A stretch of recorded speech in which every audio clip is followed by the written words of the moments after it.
กำลังสิไปวัดอีกแล้วกำลังสิไปวัดมื้อนี้บุญมาฆบูชาวันมาฆบูชาบุญมาฆบูชาที่วัดเหลามีตักบาตรถวายสังฆทานมาฆบูชาเลยวัดเหลาเพิ่นจัดมื้อนี้แต่ก่อนนั้นมันวัดสุวรรณารามจัดก่อนแล้วมื้อนี้แปลว่าวัดเหลาเพิ่นจัดมื้อนี้มาฆบูชาแล้วมีตักบาตรมีหยังทำต้นแรงเพิ่นว่าอันน่ะนี่ตอนแรกเพิ่นรวมสุดอภิธรรมนี่ละซ้ำแหลกมืออื่นสุดอภิธรรมแปลว่าแล้วสุดอภิธรรมหลวงพ่อน่ะต้องได้ไปร่วมเพิ่นทุกมือไหมรวมสุดอภิธรรมเพิ่นทุกมือนะมื้อนี้มีตักบาตรอยู่วัดเหลาตอนเช้านี่ตอนแรกมันนั่นน่ะไปร่วมสุดอภิธรรมเอาทำบุญเฮ็ดบุญไปเลยๆนะ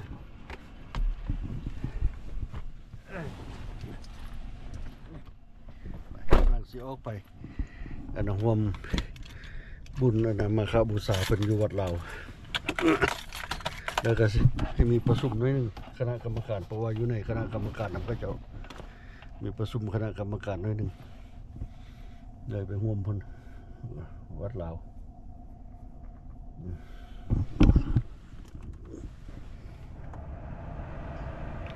รถดีก็ว่าสิล้างบริล้างซ่อมซ้ำกันว่าสิล้างรถบริล้างกว่าไปบ่ได้กับคนบ้ากอะไรไปล้างรถสักคนบ้ากอะไรเตียนเที่ยวเสียเวลากว่าสิไปเรียนเที่ยวเข้าอยู่ก็เลยเอาไว้ก่อนอยู่ตรงล้างเถอะว่าหาโอกาสดีๆก็ไปล้างไปนั่งต้องไปทางไทยนะทางไทยก็สิได้เข้าไปล้างต้องต่อแถวอีกรถทางนอกตาก็ขี้ฝุ่นขี้ยังออกดอกวะออกมาดูเลยขี้ฝุ่นเกาะเต็มรถนี่น้ำขี้ตกขี้ตุ่มเกาะเต็มรถนั่นแหละเปิดยำมันแห้งแล้วก็เห็นให้มันแห้งบ้าดิรถก็ได้นะไป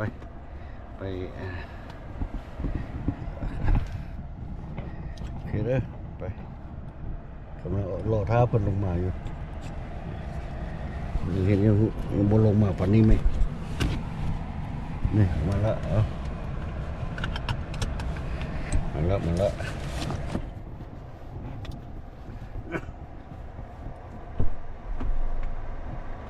โอ้ยยังเอาเสื้อตัวนี้เป็นสักแห้งเลยเนี่ยปกติหมาบ้องมันเป็นสักแห้งก็เดี๋ยวเสื้อตัวนี้เลยมีคนมีซ่องตัวนี่เป็นสักแห้งซ่องซ้ำตัวเป็นสักแห้งเสื้อหนึ่งคักในเสื้อตัวนี้ไปหาซื้ออีกใหม่กว่าอีก4 หนึ่งบ่มีแม่เดี๋ยวนี้เบอร์ 1 ตันเสื้อนี่บ่มีแล้วเสื้อนี่ต้องไปหาซื้อบ้องใหม่แล้วหาซื้อบ้องใหม่แล้วเบอร์ 1 ตันบ่มีแต่ก่อนค่ายบ่อึดวัดไปวัดบ้านอยู่วัดมันนี่มันก็จีเด้ก็จีวัดลาวเอาแล้วเป็นมาเข้าวัดบางคำ2 เท่ามีเวียกยังบ้านละเข้าวัดกันนี้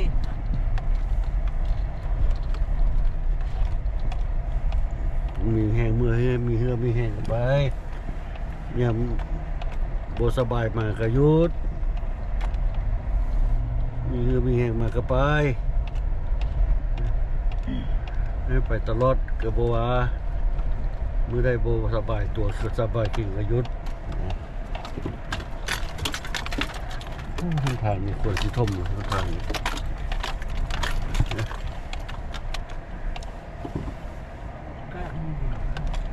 จอดนอกคือเขาแหละทางเตรียมรอดไปล้างรถ2-3 มืออยู่บ่ฮอดเกียรติ งอดวัดละมาฮอดวัดแล้วกำลังเต้าห่มแค่ฝน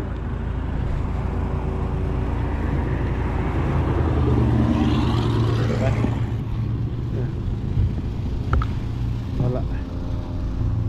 จอดนอกพี่บัดออกไงจอดไหนออกไปจอดไหนมันออกยากไหมนี่มาเบิ่งวัดนี่เพิ่นสิเห็นอะไรหุ่นนี่โอเค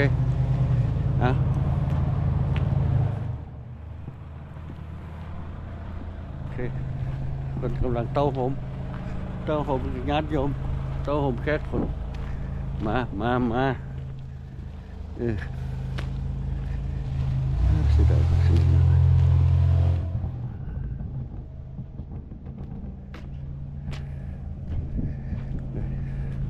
เพิ่นปักทุงเป็นบอกแต่ว่าสัญญาณว่ามีงานเนี่ยปักทุงอันศาสนาปักทุงธรรมจักรนะแสดงบ่งบอกว่าวัดนี้มีงาน โอเคนะเข้าไปทางในไปเซ็กแฮนด์ทางในก่อนโอเคบาย เนี่ยประตูสมบูรณ์สีหญ้าก็สิได้ งานบุญข้าวจีวัดเหล่า ลาบายสีสุขอน เราตักบาตรบุญข้าวจีทำ บา บุ ย ญ สี วัด สุ ข้าว ขอ จี น พระส่งมา8 รูป ให้แก่เนี่ยประตูเป่าโมสี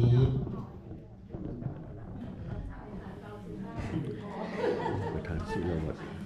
เอาก็ยังมีเวลาอีก5 นาทีเนาะอีก5 นาที อาจารย์เรียกไปข้างนอกเอากลับมาตุ่มมาโฮมกันบุญกุศลสามพระเฮียนโฮมบุญเฮ็ดกระเด็กสามตัวหน่อยหลายครั้งให้ถึงกันแล้วคำชื่อว่าเราเอาไปกันเลยหาวันนั้นเป็นเด้อ นี่พระ หาวันนั้นเศร้าเด้อในระหว่างนี้เนี่ยก็มีเจ้าภาพเจ้าศรัทธาที่เป็นติดภารกิจเวียกงาน แต่ว่าการจิตใจยังอยู่ในบุญในกุศลอยู่บุญที่หนึ่ง เที่ยวดิ กับครอบครัวของพิมพิลาสีหาโคตรบริจาคบุญเขาจีนเรียบร้อยหมายเพิ่นมาอยู่เนาะลืม เพิ่นมาอยู่ต่อมาแมวสีหอมฐานเขตราชวงศ์เพิ่นมาหอดแต่สาวๆแมวสีหอมเพิ่นมาเพิ่นอยู่ในครัวเพิ่นอนุโมทนาบุญกับจีนมาให้ห้อยสาธุเด้อให้เป็นทานแก้วทานทิพย์กินยาโบยกยาลงในการปรุงเมืองเฮือมต่อมายังในเลขทองดีแล้วอนุโมทนาบุญกับจีน$100ก็ขอให้เกิดพลานิสงส์อายุมันคนยืนเนาะอันนี้นำจะยืนยาวมันพันปีใหญ่ลาวันอาศัยของแก้วเสมอแก้วในมณีสุขคามีแต่ความสุขกายสบายใจพละมีกำลังมังสาเข็มแข็งเด้อโยมแม่เด้อต่อมาทานกันตะขาสีหาโคตรโมทนาบุญกับจี$700วะนะโอ้100โอ้ยตามคือว่าเป็นเลข7สำหรับ$100เด้อในการครูเรื่องกล่าวหน้าในหน้าที่การงานท่านไปเรียกให้ไรขึ้นคือเก่าคนมาเปรียบนักฟ้าเวทเจ้าท่านแก้วมีมาที่เหมือนที่เราฟังเทศพระเวทการลงไประลุมแบบเลยเป็นเทศพระเวทไว้ในน้ำเงินก็ได้ข่าวกลับมาก่อนต่อมาก็คือไม่ออกสุปานีสีวิไลสุขเป็นกาอันนี้เพิ่นฝากหน้าแท้ๆมันไปเรียนไปงานเนาะเป็นในโมทนาก้อนเพิ่นก็มาถวายเขาถวายน้ำได้รวมปัจจัยถวายบุญข้าวจี$100สาธุเด้อให้ภูมิทานวันนี้ให้มีบุญนุนทรงต่อมาแม่ออกสุวรรณทรพวกเป็นตานมขึ้นเนาะสงสัยพอยอดได้นี่สิ่งที่จะบอกกันตอนนี้นะสุวรรณทร$50สาธุเด้อต่อมาก็ขอออกแม่โซดาพันธสอน$40สาธุเด้อให้ก่อนผลทานที่มาสมความปรารถนาผมมากินมาทานในมื้อนี้ให้มีบุญนำส่งอานุสงส์จงให้เราได้ส่วนบุญส่วนกุศลรวมกันมื้อนี้กับบรรยากาศก็เป็นไปด้วยความเงียบสงบเนาะเพราะว่าเป็นวัดว่าพุทธศาสนาเชิญเลือกเดินนำคำยับเข้ามาทางหน้าได้นึงเดี๋ยวยับเข้ามาทางหน้าได้นึงเยาวพอหมอพรมานั่งไก่ตู่สมบูรณ์บ่แม่นตู่เบาได้เด้อหอดไปลงเวลามาอีกแล้วแก้วแกนศรัทธาทำเพิ่นนำปัจจัยจำนวน$100ผู้ใดมาศรัทธาเบบแม่ออกโบราณแก้วดวงดีอันนี้เป็นในวัดเพราะว่า แต่ก็มากินมาทานเป็นประจำสาธุเด้อในจังใดก็มีแต่คนหักคนแพงแต่อย่าฆ่ามากอย่าของภูมิภูมิพี่น้องให้โฮมเต่าล้างโฮมคิดว่าสมควรแก่เวลาเนาะขอฟังเสียงของในอยจักหน้อยเพื่อได้ไก่เสียงของมีเตรียมใจเขามาเด้อแม่ครัวก็ได้ทั้งทำพิธีไหว้พระรับศีล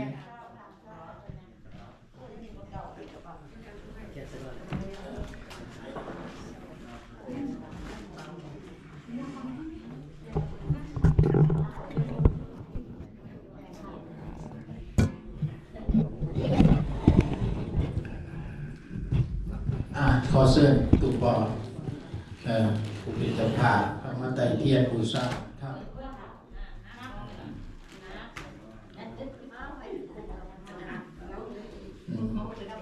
หายากเล็กคนเก่า15 ปี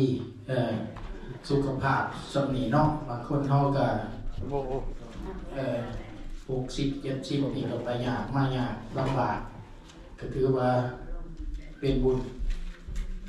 ที่พอเป็นสุขภาพแข็งแรง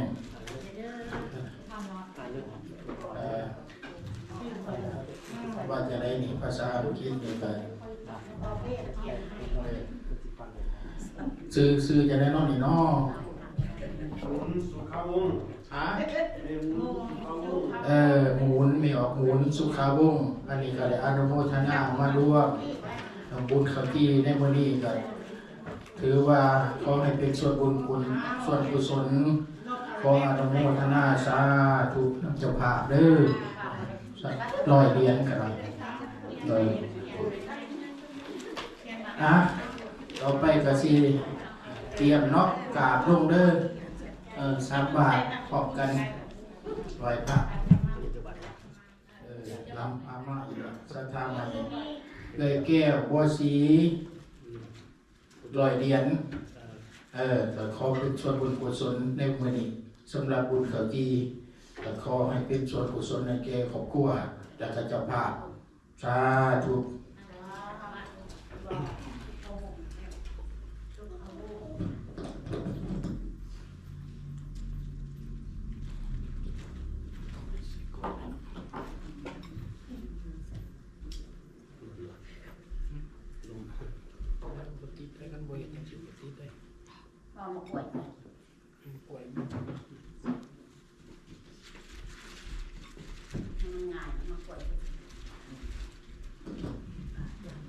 อันนี้ได้ภาษาอังกฤษเขาว่าต้อง use right true ต้องถูกของเขาที่ใส่เขาต้องยุดให้มันถือยุดบ่ถือก็ยากถือก็มากล้วยเทียนทำถือก็มากล้วยดีไปนำกัน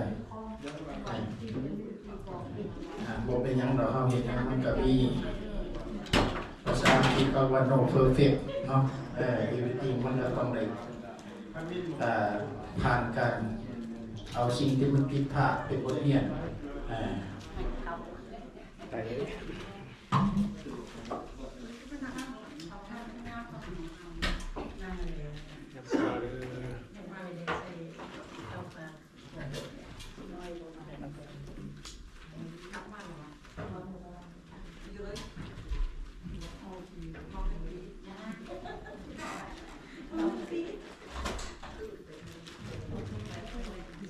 กราบลงเด้อ3 บาทพร้อมกันเด้อ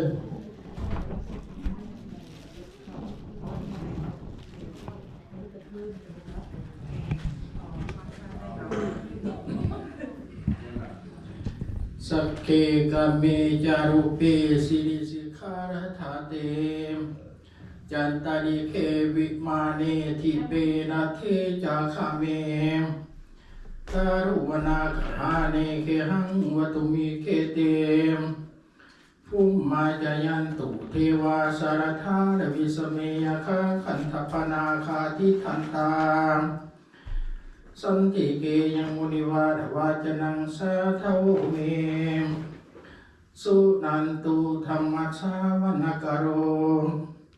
อายัมภทันตาธรรมชาวนกโร อายังปะตันตาธรรมะสวนาคารุอายังปะทันตาสุนันตุโหนตุยีเทวาปุราธิปราเจ้าทั้งหลายที่ยายังอยู่ในสถานวัดวาน้ำที่นี่ก็ดีขอจงเชิญเสด็จลงมารักษาศีลฟังธรรมเทศนาให้ทานรองพุ่งขาทั้งหลายทุกตนทุกวงก็ขาเถิดอิมินาสการเรนะตังพุทธังอภิบูชญามาอะระหังสัมมาสัมพุทโธภะคะวาพุทธังภะคะวันตังอภิวาเทมิอิมินาสการเรนะตังธัมมังอภิบูชญามาสวากขาโตภะคะวะตาธัมโมธัมมังนามัสสามิเอมินาสการเรนะตังสังฆังอภิบูชญามะสุปฏิปันโนภะคะวะโตสาวกสังโฆสังฆังนามามิอุกาสวันธามิพันเตสัพพังอภาราทังธเมพันเตมายากตังปุญญังสามินามุทิตวังสามินาคตังปุญญังมยังตังสาธุสาธุสาธุอนุโมทามิสาธุมะยังปันเตวิสุวิสุงลักขณาทายะติสารเนนะสหปัญจศีลานิยจามะทุติยมปีมะยังปันเตวิสุงลักขณาทายะติสารเนนะสหปัญจศีลานิยจามะตาติยมปีมะยังพันเตวิสุงลักขณาทายะติสารเนนะสหปัญจศีลานิยจามะ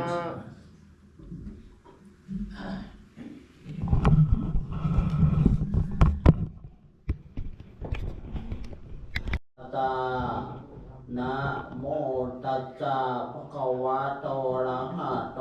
สัมมาสัมพุทธัสสะนะโมตัสสะภะคะวะโตอะระหะโตสัมมาสัมพุทธัสสะ นะโมตัสสะภะคะวะโตอะระหะโตสัมมาสัมพุทธัสสะนะโมตัสสะภะคะวะโตอะระหะโตสัมมาสัมพุทธัสสะนะโมตัสสะภะคะวะโตอะระหะโตสัมมาสัมพุทธัสสะ พุทธังสรณังคัจฉามิ พุทธังสรณังคัจฉามิ ธัมมังสรณังคัจฉามิ ธัมมังสรณังคัจฉามิ สังฆังสรณังคัจฉามิ สังฆังสรณังคัจฉามิ ตุติยัมปิพุทธังสรณังคัจฉามิ ทุติยมปีพุทธังสรณังคัจฉามิ ตุติยัมปิธัมมังสรณังคัจฉามิ ทุติยมปีธัมมังสรณังคัจฉามิ ตุติยัมปิสังฆังสรณังคัจฉามิ ทุติยมปีสังฆังสรณังคัจฉามิ ตาติยัมปิพุทธังสรณังคัจฉามิ ตาติยมปีพุทธังสรณังคัจฉามิ ตาติยัมปิธัมมังสรณังคัจฉามิ ตาติยมปีธัมมังสรณังคัจฉามิ ตาติยัมปิสังฆังสรณังคัจฉา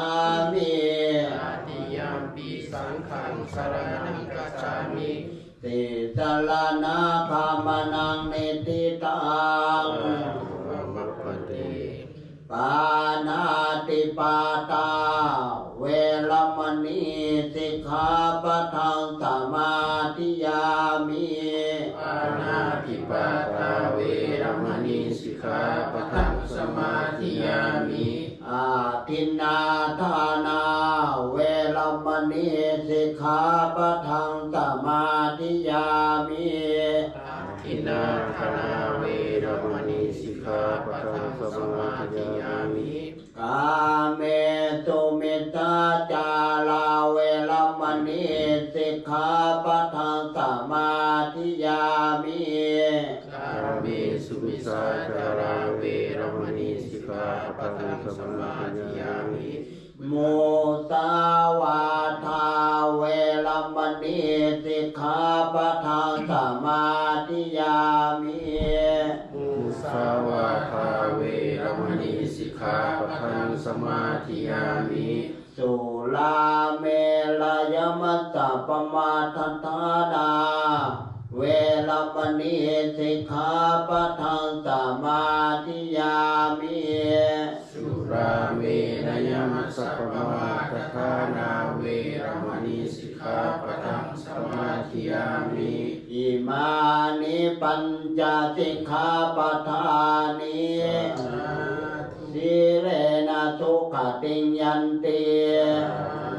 สีเลนะโภคสัมปทาสีเลนะนิพพุติงยันติตัตตมาติลังวิโสทะเย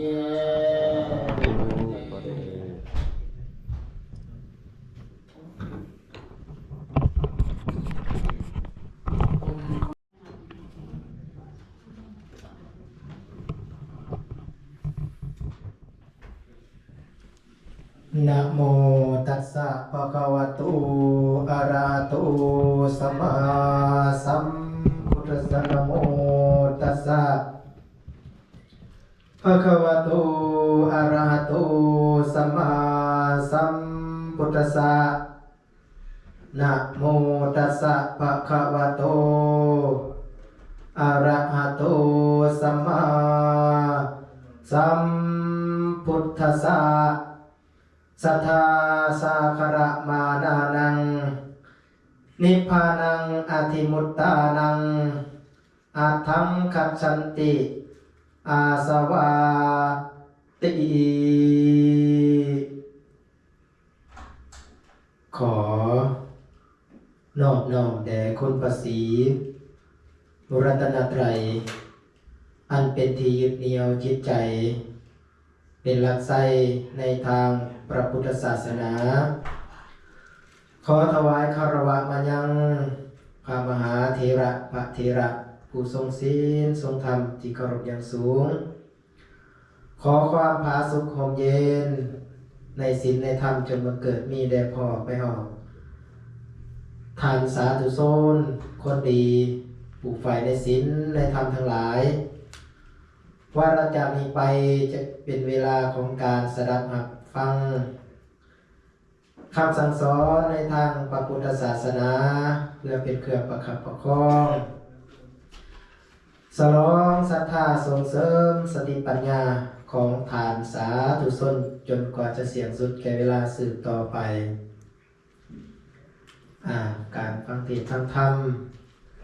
สิให้ได้ผลเราก็อยู่ในอาการที่สงบเคารพในพระธรรมผู้เทศก็เทศด้วยความเคารพผู้ฟังก็ฟังด้วยความเคารพเพิ่นว่าบ่ต้องนบกับบ่เป็นหยังขออนุญาตพ่อแม่ครูบาอาจารย์เนาะโดยเฉพาะญาติโยมผู้ที่บ่สะดวกในแขนในขาในสุขภาพก็สามารถนั่งเก้าอี้หรือว่าตั้งได้เด้อคนบ่ห้าจริงเว้าสม่ำเสมอของกินบ่กินมันเอาคันของเก่าบ่เรามันก็ลืมหูฟังแจ้งทางใจคือทำยำแหลกแล้วบ่ค่าแขวจะค่อยเกินในเบื้องต้นขออนุโมทนาสาธุการออกไปออกเบิดสุขุสุคน ที่มีจิตศรัทธาอันเลื่อมใสจิตใจอันเบิกบานในบวรพระพุทธศาสนาได้มาตุ่มมาโฮมกันยังศาลาองค์ธรรมแห่งนี้ในเบื้องต้นเฮาก็ได้ไหวพระสมทานเสริญศีลห้าในขณะนี้เฮาก็ฟังเทศน์ฟังธรรมวิจารณ์นี้ไปที่ได้กล่าวคำถวายข้าวจีและก็รวมถึงพิธีบายสีสู่ขวัญให้แก่พ่อตู่ใหญ่บอกบัวสีครบวาระ95 ปีพอดีเมื่อนี้ก็เป็นมื้อโอกาสดีที่งามที่เฮาได้มาตุ่มโฮมหักหอสารต่อวัฒนธรรมว่าด้วยประเพณีบุญข้าวจีสาเหตุที่ทางวัดได้จัดบุญข้าวจีในท้องเดือนนี้เดิมที่แล้วในท้องเดือนนี้จะเป็นบุญประเพณีบุญพระเวทเพิ่นว่ากินข้าวปุ้นเฮ็ดบุญพระเวทฟังเทศน์มหาศาสตร์แต่เนื่องจากชุมชนของเฮาผู้เทศก็ดีผู้ฟังก็ดียังบ่มีเงินไขเพียงพออาจารย์พร้อมด้วยกรรมการเลยญาติบุญข้าวจีมาจากเดือนที่แล้วเพื่อให้เฮาได้เฮ็ดบุญเฮ็ดกุศลเงื่อนไขปัจจัยในการเฮ็ดบุญข้าวจีนั่นก็มาจาก2ส่วนด้วยกันส่วนหนึ่งก็คือว่าท้องถิ่นส่วนที่2อิงพระพุทธศาสนาในท้องถิ่นเอเชียตะวันออกเฉียงใต้เป็นพื้นที่ของการรับประทานข้าวเป็นอาหารหลักเพิ่นว่าบางเทื่อเพิ่นนักวิชาการเพิ่นว่า rice culture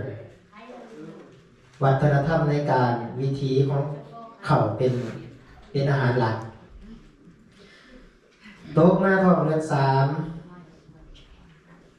เฮาก็ตื่นเช้ามาอากาศมันก็ยังหนาวอยู่บางคนก็ลุกมาแต่เช้าดังไฟทานแดงๆเป็นจังได๋น้อว่าซั่นจีในมะขามผู้ใดอยู่ชนบทก็สิพอนึกภาพออกเนาะผู้นึกภาพบ่ออกก็ถามผู้เฒ่าผู้แก่เอานั่นเอานี่มาจีนึ่งข้าวมาแล้วก็เอามาจีย่างค้างใส่ไฟก็เป็นแบบนี้มาตลอดแต่ส่วนที่2อิงใส่หลักในทางพระพุทธศาสนาโดยพ่อแม่ครูบาอาจารย์จากวัดต่างๆก็ได้ยกเรื่องเล่าซื้อว่านางปุณณาหรือว่าปุณณทาสีทาสีก็คือผู้ที่รับใช้คนอื่นในสมัยพุทธกาลพระพุทธองค์จงจำพรรษาอยู่ที่เขาคิชกูฏใกล้ๆเมืองราชคฤห์ก็มีนางคนหนึ่งชื่อว่านางปุณณทาสีเกิดได้ใหญ่มาแล้วก็ทุกข์ก็ยากการใช้เลี้ยงชีวิตโดยการรับใช้คนอื่นรับใช้เศรษฐีเราก็เฮ็ดแบบนั้นมาตลอดแต่ว่า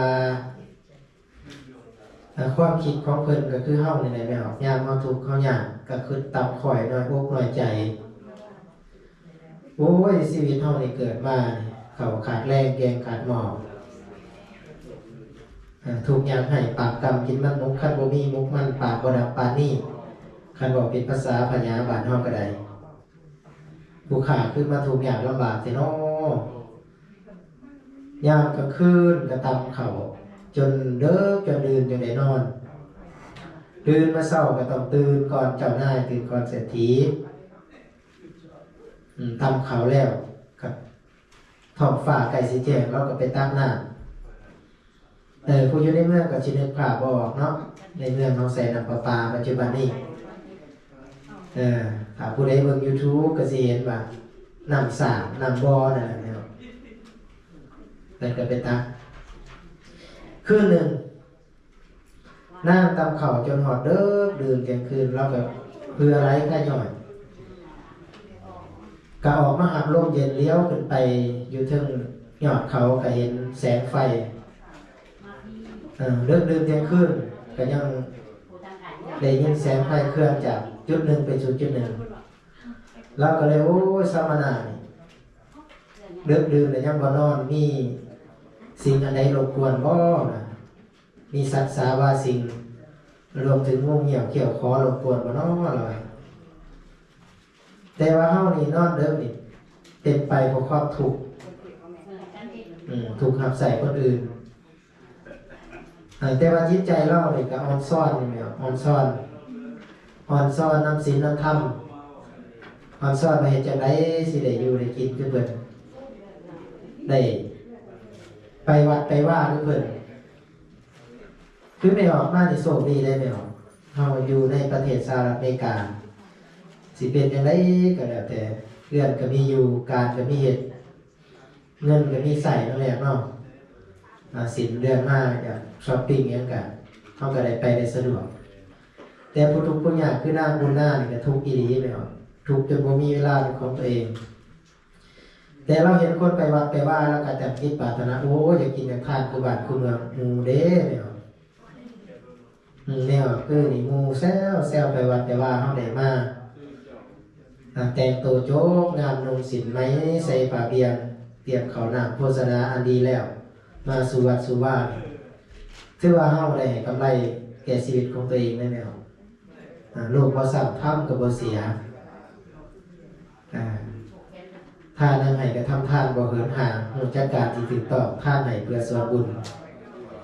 ใจกระใสอ่อนน้อมในธรรมบ่ประมาท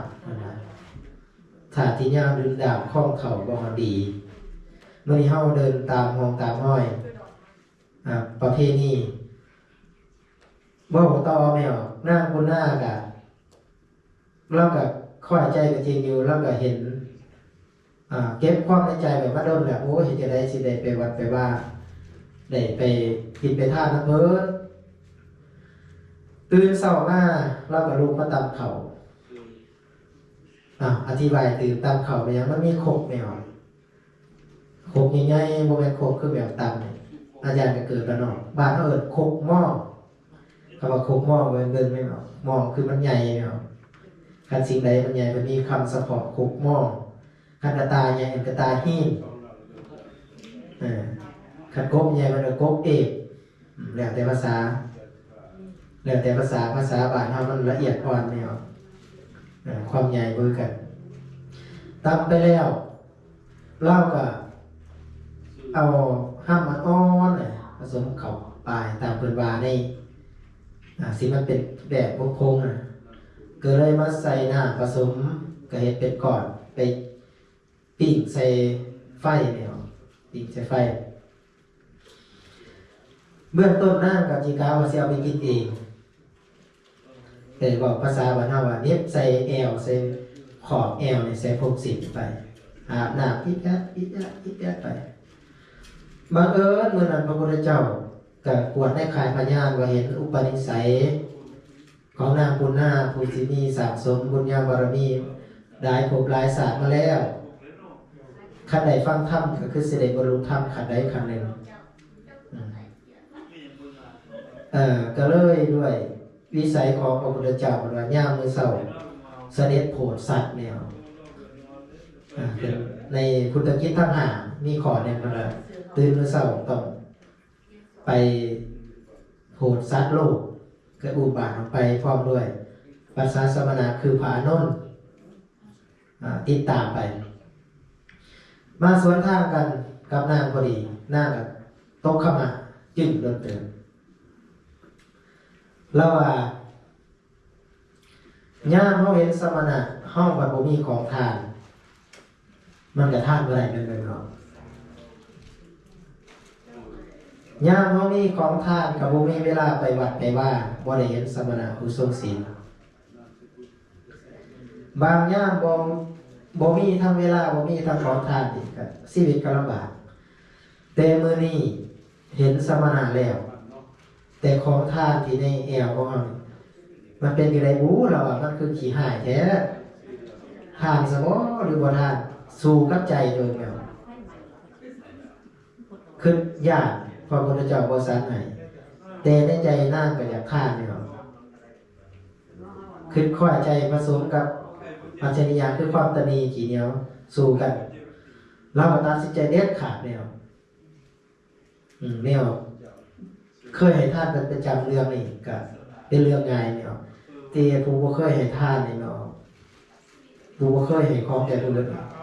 ดึงออกมานี่มันโยกแล้วโยกอีกนั่นเนี่ยแต่ของน้ำนับไปก็หันคือให้ทานเสพสมณะมีพระพุทธเจ้าพร้อมด้วยพานนท์เราตัดสินใจจังได๋ก็เอาแต่มื้อนี้แล้วบัด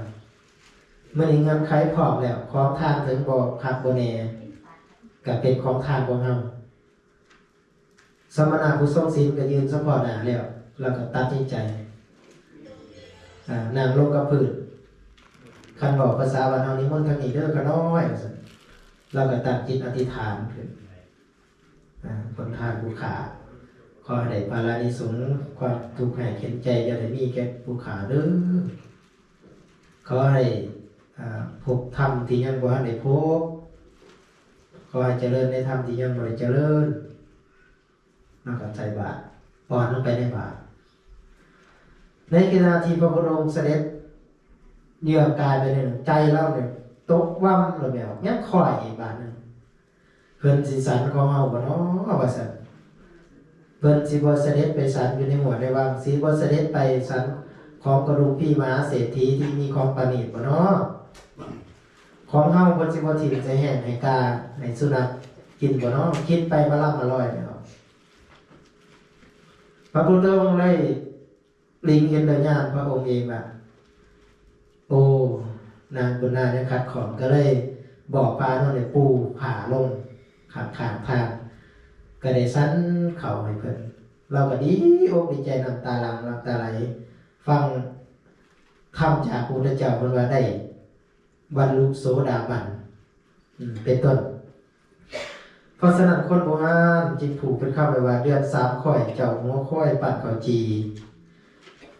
บ่ใส่น้ำอ้อยจัวน้อยเสพน้ำตาภาระมีเฮาได้สร้างกองบุญปั่นข้าวจีตามที่มีกล่าวไว้ในคำพุทธกาลตามตำนานเรื่องนี้นางปุณณาทาสีผู้เริ่มก่อนนางอ่อนซ้อนพุทธเจ้าอยากท่านเขาแต่บ่มีทุกอีหลีตอบเป็นแหลกขายแห้งหับใส่เพิ่นพ่อได้เงินซื้อเขาเอามาปีกจีถวายท่านไปแล้วก็ขึ้นญาติพุทธองค์บริยลำขึ้นว่าตนตำต้อยท่านเขาจีปั่นหอต่อพุทธองค์ทรงหูด้วยญาติเลยหักสั่งบอกอานนท์ผู้นอกปูผ่าให้นางสันแล้วจากนั้นจึงได้กล่าวโมทนาปุณณาทาสีเลยบรรลุในถ้ำสันโสดาบันเข้าปาดได้นำมาเว้าสอนเฮาให้คือทำนำมาเป็นหีบเข้าให้เฮาได้ก่อทานตามหมู่บ้านท้องถิ่นชนบททางหมู่ชนในเมืองสืบเนื่องมานานสาปวงภาษาศรัทธาแน่นแสวงบุญบ่ได้ขาดตักบาตรพ่อญาตินำถวายเข้าครูสุปีถวายเข้าจีแล้วยังท่านทอดของนาปรารถนาในความดีฝูกไมตรีกลมฝันสายประพันธ์แสงเสือเครือบุญเป็นญาติห่วมรวมจิตใจแกนกาพลาหล่นหลังโฮมอานิสงส์สิเกิดได้ย้อนจากบุญกุศลจากทานศีลภาวนาสิทรงหนุนให้เฮาได้ทั้งมนุษย์สมบัติพ่อทั้งสวรรค์สมบัติแน่ถึงนิพพานเลิศล้ำพายซอยสิบ่เว้นแท้หน้าอาตมาภาพในนามตัวแทนคณะสงฆ์ทั้งมวลก็ขออนุโมทนาสาธุการชื่นชมในบุญในกุศลที่ให้ได้ทำวันนี้ถือว่าดีแล้วงามแล้วประเสริฐแล้วญาติโยมทั้งหลายสิได้มากินมาทานในมื้อนี้ให้มีบุญหนุนส่งอานิสงส์ส่งให้หาให้ได้หูเจริญคือเจริญด้วยอายุเจริญด้วยวรรณะเจริญด้วยสุขะเจริญด้วยพละทุกทิวาลาธิการสมควรแก่เวลาเอวังก็มีด้วยประกาศนี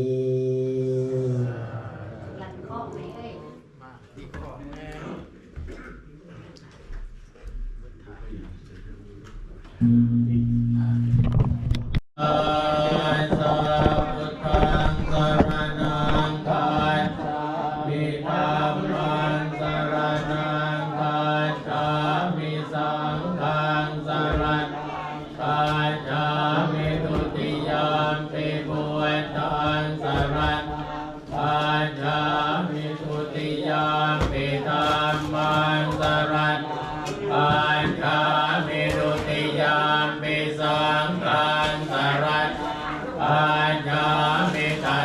สัพพิพุทธังสรณคัจฉามิตติยามปิธัมมังสรณคัจฉามิตติยามปิสังฆังสรณังคัจฉามิอิติปิโสภะคะวะอะระหังสัมมาสัมพุทโธเวจารณะสัมปันโนสุขโตโลกวิทูอนุตตโรปุริสธรรมสารติสันเทวมนุสานังพุทโธภะคะวะติสวากขาตัวภะคะวะตาธัมโมสันติติโกอาคาลิโกเอหิปันติโกโอปัญญิโกปัจจตังเวทิตาโกเวนโยเอติสุปฏิปันโนภะคะวะโตสาวกสังโฆอุชุปฏิปันโนภะคะวะโตสาวกสังโฆญาญาปฏิปันโนภะคะวะโตสาวกสังโฆสามีจิปฏิปันโนภะคะวะโตสาวกสังโฆยติทานจัตริปุริสยุคานิอาตปุริสปุคลาเอสะภะคะวะโตสาวกสังโฆอาหุนายโยปาหุนายอาทินายโยอัญจลิกรณิโยอนุตตรังโอนยาเกตังโอสาธิภาหุงสหายสมปิเนมิตัสสะพุทธันตังเปรเมฆลังอุทิตะโครัสเสนาการันตานาจิตามวิตินาจิตวามุนินโดตันเตจะสาภวตุเตชยมังพลานิมาราติเรกามปิโยจิตาสาปราติโอรัมปนาลวะกามากามทาตยาปันติสุตันตวิตินาจิตวามุนินโตตันเตจะสาภาตุเตจยมังกลานินาลายกิริงกัจจวังอติมาตาบัวตังทาวากิจากรรมสเนวสุทังนันตังเมตัมมุเสกวิตินาจิตวามุนินโตตันเตจะสาภาตุเต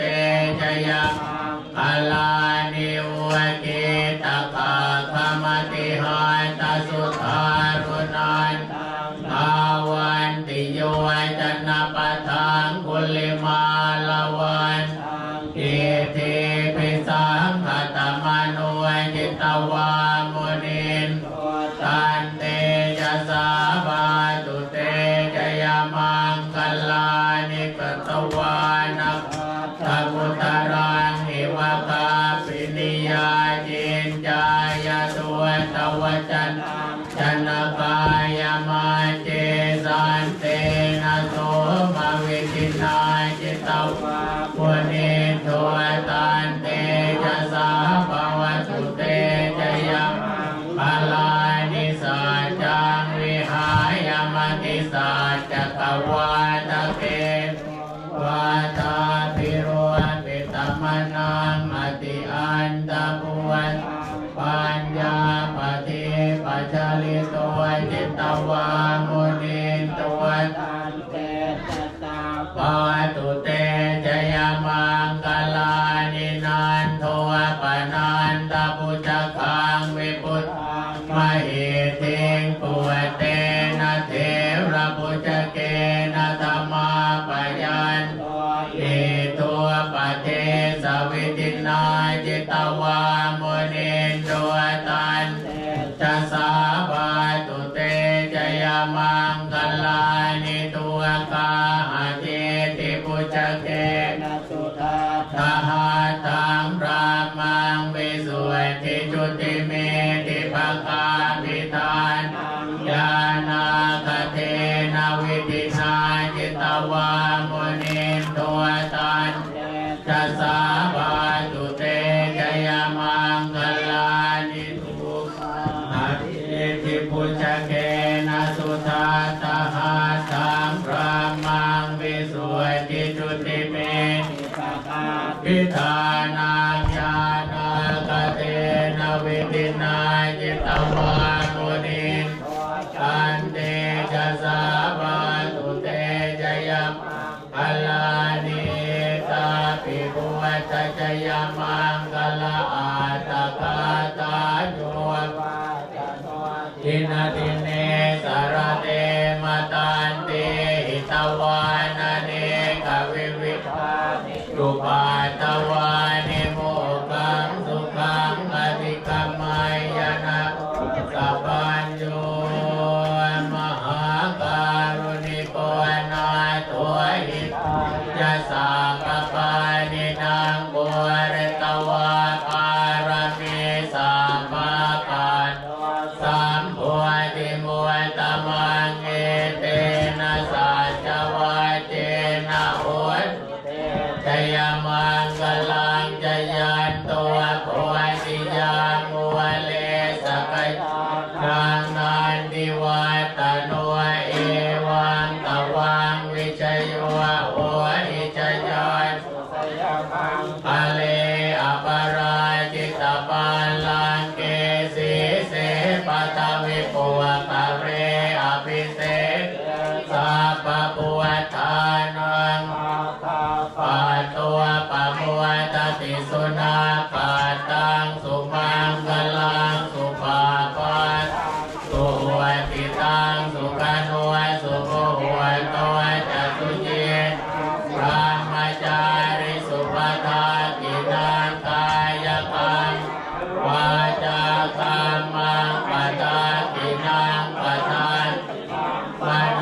กรรมังปณิติเตปทา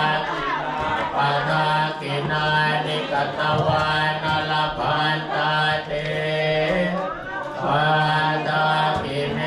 ภวตุสัพพมังคลังรักตุสัพพเทวตาสัพพพุทธานุภาเวภวันตุเตภวตุสัพพมังคลังรักขันตุสัมปทาสัพพธรรมานุภาเวนัสสทาสวัสดีภวันภวตุสัพพมังคลังรักขันตุสัพพเทวสัพพสังฆานุภาเวนัสสทธาสวัสดีภวันตุเต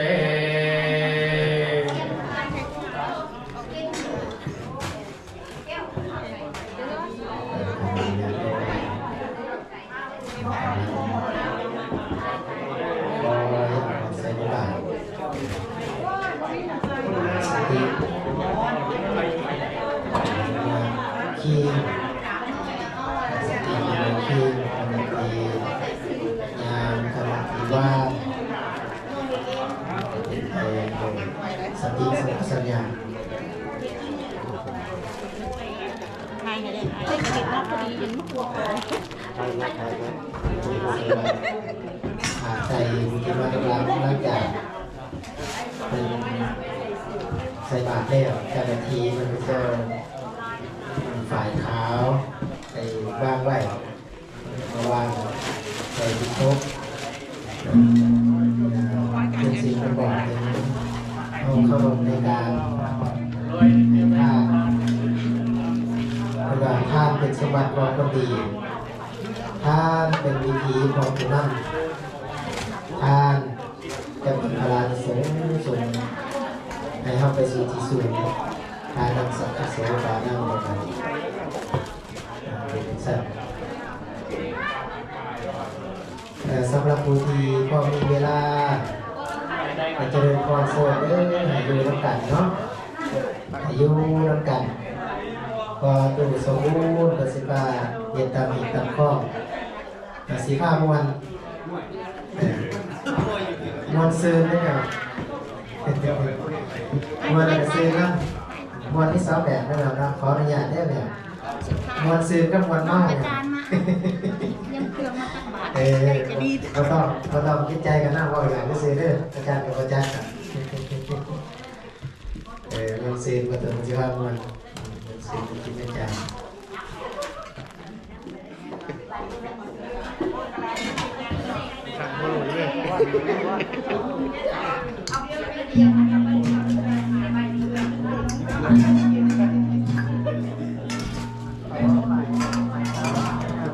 ถวายคนเด้อถวายปลาได้เอาเงินถวายคนท่านอยู่ในรถถวายรถถวายคันอยู่ถวายคันอยู่ ให้ลูกให้ร้านเขาได้ยกปากกันเนาะคุณลุงคดีแบบใจเย็นๆเด้อแบบดามันกำลังเครียดบาดอยู่สาธุสาธุมาว่างกันก็ได้นั่งก็ได้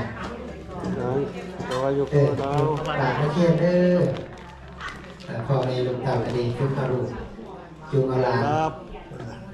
ยึดพากันทำมีมือเดตาครับ พี่ก้นมา ทานเดินกันหน่อยเด้อใครเนาะที่เขามาแล้วจัดงามๆให้เด้อจัดวันวางเสร็จโตงามๆให้เพิ่นวางฝ่าย เดี๋ยว จ้าเดินทางมาเที่ยวเจริญอาภรณ์กันเที่ยวงาน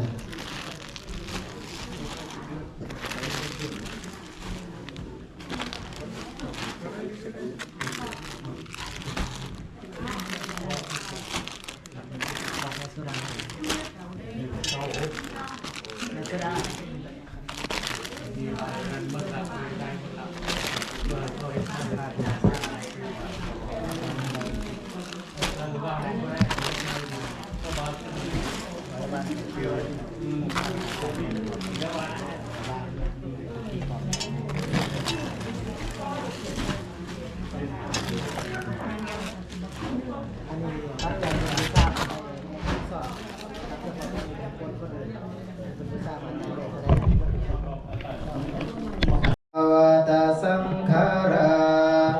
อุปาทวายธรรมิโนอุปาชิตวานิรุชันติเตสังอุปาสมุสุโขอะนิจจาวตสังขาราอุปาทวายธรรมิโนอุปาชิตวานิรุชันติเตสังอุปาสมุสุโขอานิจจาวตสังขาราอุปาทวายธรรมิโนอุปาจิตวานิรุชันติเตสังอุปาสมุสุโขสัพเพสัตตามรันติจามริงสุจามริสเรทาเทวหังมริสามินาติเมตสังสโย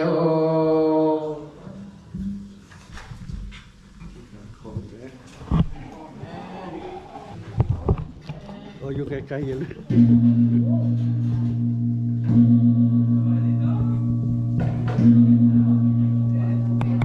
ปฏิ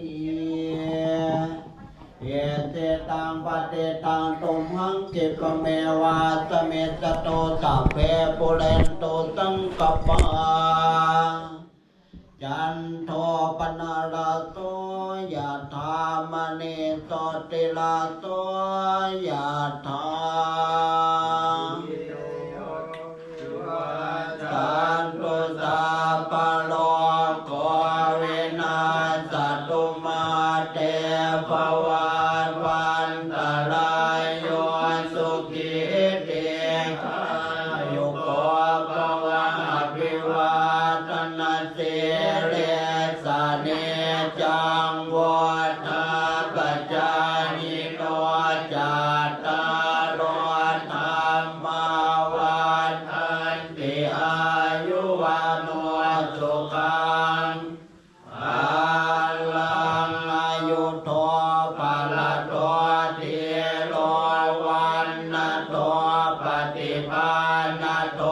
สุขาสตา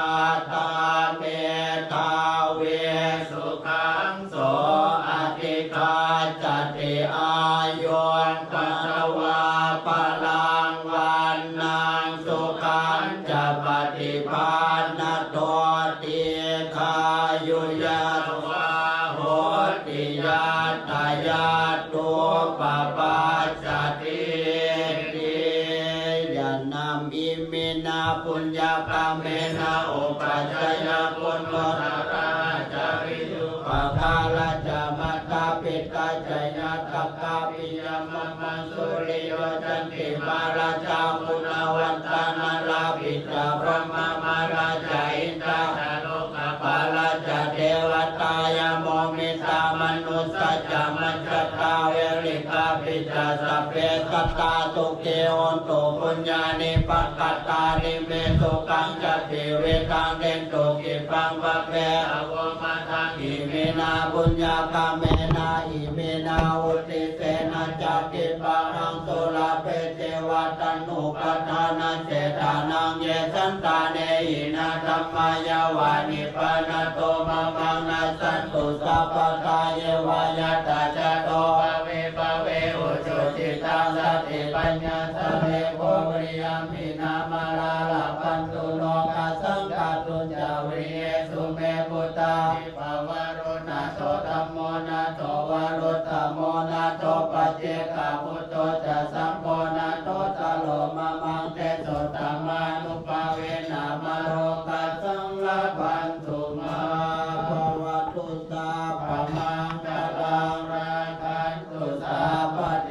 วตาสัพพพุทธานุภาเวนัสสทธาโสติภวันตุเตภวตุสาภมังคลังราคันตุสาภเทวตาสัพพธรรมานุภาเวนัสสทธาโสติภวันตุเต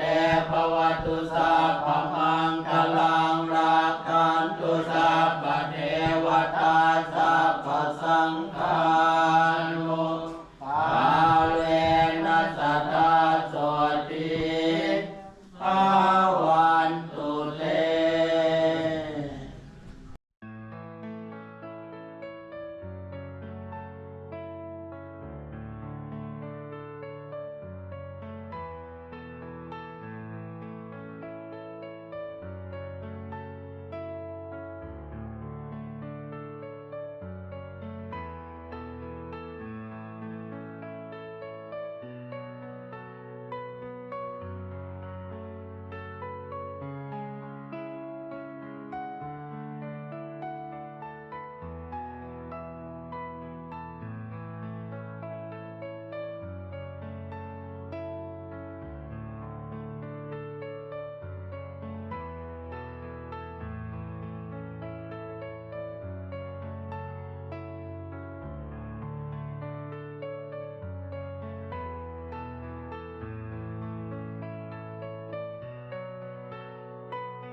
ตละนังคตามิ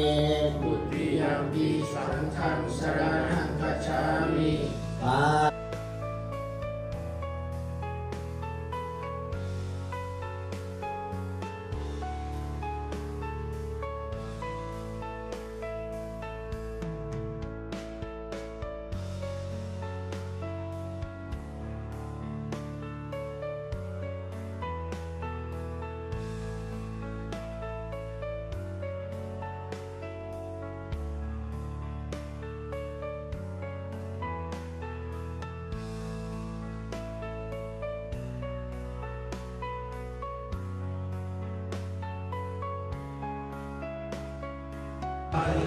สุขายา